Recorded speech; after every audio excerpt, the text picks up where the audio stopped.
Hey everybody, so today we actually have here the Alienware 13R3. It's a really nice laptop. Opens up pretty cool. Looks nice. Has Intel i7. It looks like it's 7th gen, I believe. Or 6 or 7th gen. Has nice ports in the back. But as you can see here,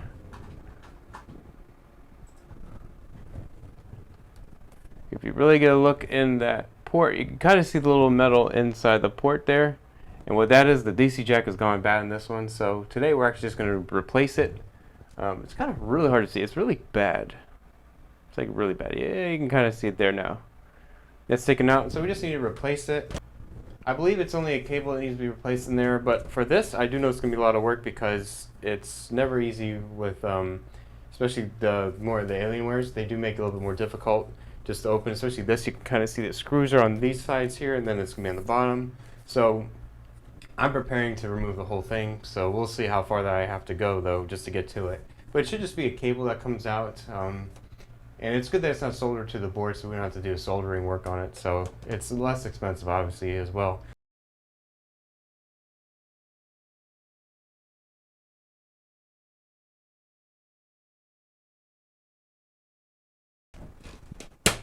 Alright, so this is removed. This looks just a little bit dusty here. Alright, so it looks like I'm going to have to go pretty deep. Kind of look. So there's the hard drive there. There's a bunch of motherboard connections. Looks like it says trackpad, keyboard, backlight keyboard, RAM sticks. Oh, this says DC in right here. Okay, so looks like the cable is going to go all the way around. The next thing I'm going to have to do is to remove more screws, I'm sure. So I definitely want to remove. So it looks like it does need a little bit of cleaning, but the next thing I want to do is to do the battery connection. And let me see if I can show you. Actually, it's pretty nice. It's all labeled out for you there. There's a Wi-Fi card. This has released battery cable first, and it shows you how to do it. This is almost as far as I can get it, so I'm just going to move on. I think it's going to be fine because I'll release it a little bit later. But let's do the screws. So there's a bunch of screws that go around here. Let's just do that because this is not coming out easy, and I don't want to rip the board out. It does feel like it's a little bit stuck in there, so let's see. And there also could be liquid spill. Again, with these type of repairs, you're never really sure. So let's see how we. Oh, see. You can see that screw just came up. I didn't even unscrew it, so it does look like he was a little bit dishonest there because he told me he just took some of the screws back here and then he gave up. So unless he meant this, so that does worry me a little bit more if this is loose. What exactly else? That was a little bit loose too, because these aren't supposed to be loose screws. If they're factory screws, or maybe he went somewhere else before they checked it out. But always, especially when the laptop doesn't turn on, there's always something to be worried about because there could be extra damage. And we don't know what that person did. They're trying to open it. If you don't open it, then it's probably more straightforward. Maybe there's just the damage from the DC jack and that's it. But if you're going in here touching other stuff that you're not supposed to be touching, I don't know what you touched or what you're doing, so you're making my life a lot more difficult. And not only that, is there probably going to be more damage somewhere. If there's more damage somewhere, then it's going to cost more. Because when we turn this on and it doesn't turn on when we replace the jack, and then when this doesn't turn on, then we know something else is going on there. And it's not just the jack.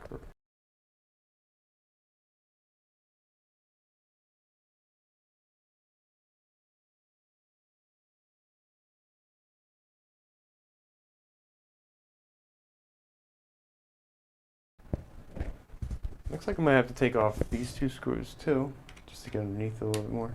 Hopefully I don't have to go too far into this, but let's see.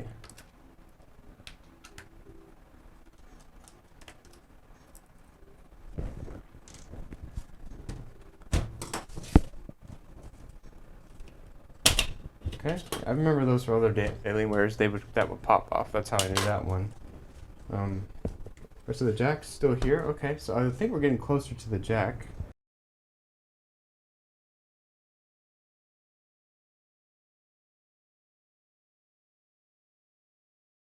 Alright, so that actually just came. There we go. Alright.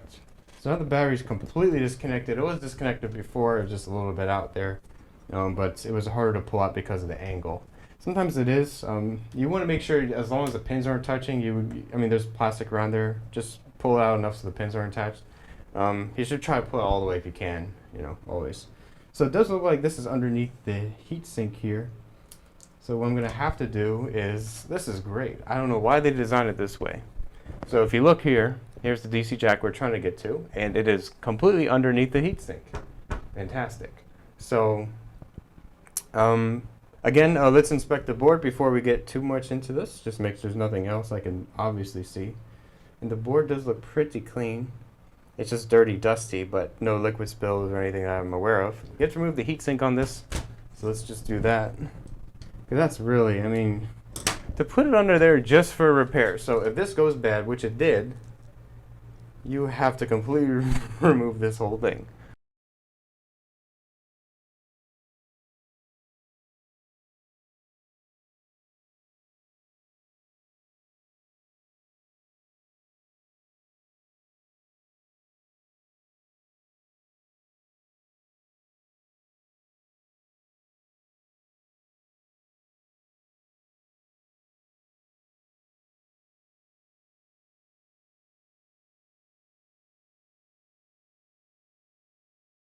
So alright, this is coming up pretty easy because the screws are really placed in.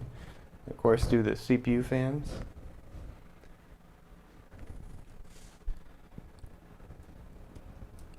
Alright, just always be careful with the CPU and GPU fans. Alright. This part does go actually a little bit under the board. You can see, maybe I can lift it a little bit, but it's right there. The plate's right underneath there. It needs to be lifted, but it looks like we're going to have to take up the board. I don't think I have a choice.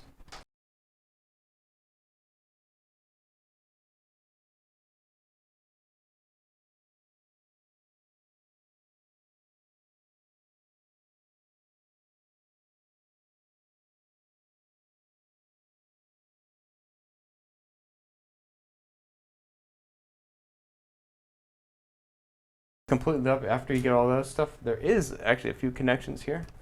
And I don't need to lift it up all the way, so I'm not going to, but you can see there's a few ribbons attached there. And that's not good. You can do it, they just make it a lot more difficult. You can twist it to the side. Just be very careful. So there's a few traps here. There's there's 3 cables that are attached. Looks like the one here, one there, and then the one all the way over. I don't need to lift it, I just need to pull the board because I'm not taking more risk or doing more work than I have to. Because I already won this battle, because I found the DC jack. So that goes underneath there. And this should come right up. And now I should be able to show you the much more damage. Now you can see all that damage there. It's really bad. Yep. And that's what you want to make sure doesn't, look, it even came out too. There you go. Here's the damage. Now I can show you. It looks really bad. There it is. So that's definitely not going to work, and we have to hope that didn't damage the board. So let's get the other one and put it in. Right. Alright, now we're going to put the heatsink back on. Of course, try to put some fresh thermal paste if you can. If you already do this, it's a good time to actually clean your fans and to do thermal paste or anything else, because you don't want to open this again for the same problem.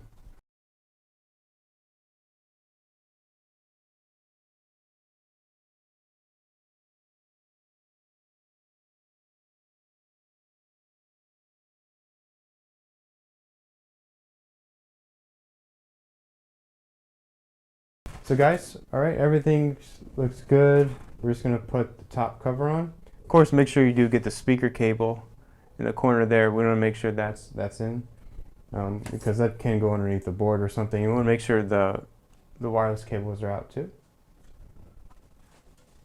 Alright, so let's put the cover on. Just want to make sure you get the sides here. That's the one thing that actually does clip the most, is the sides, because you have to go over the jacks. And it should go flat after that.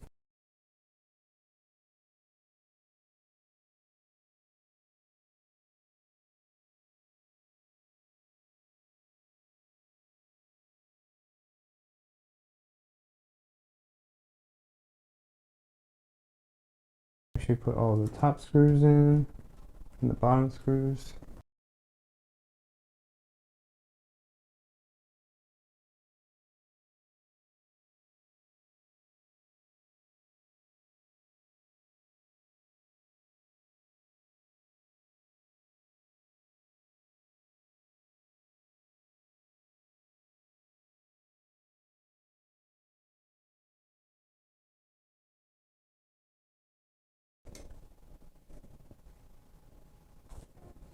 Looks pretty good. I'm actually gonna shut off the lights for you guys so you can actually see the trackpad. It's actually pretty cool.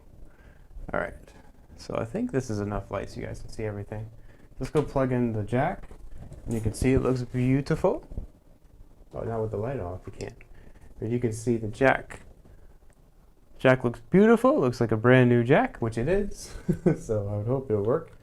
All right, so you just plug it in. It's really smooth. Now we should plug this in.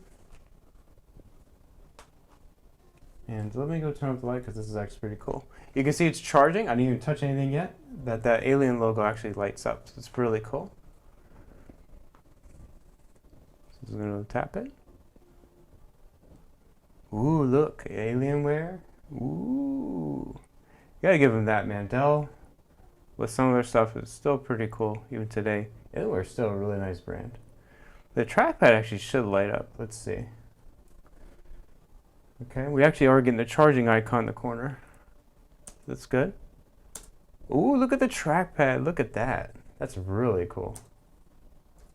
Anyways, guys, thanks a lot for watching. Really hope you enjoyed this video of the Alienware 13R3, just replacing the DC jack. It's actually not too bad once you move the back part, but you do need to get underneath the board to actually take out the DC jack cable itself. You also need to remove the heatsink, which is a little bit bothersome.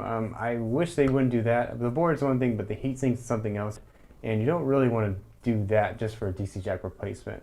I mean, it is a good time to open up and do any type of repairs, maintenance. That we did clean it, we dusted a little bit, put some thermal paste on there as well. They do make that a little bit more difficult. It's really unnecessary too.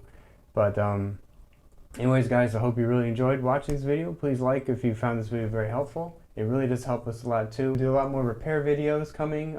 Also, anything that we see, any problems or issues that we find with any products along the way, or stuff that we even get stuck with a little bit, we'll try to show you that as well.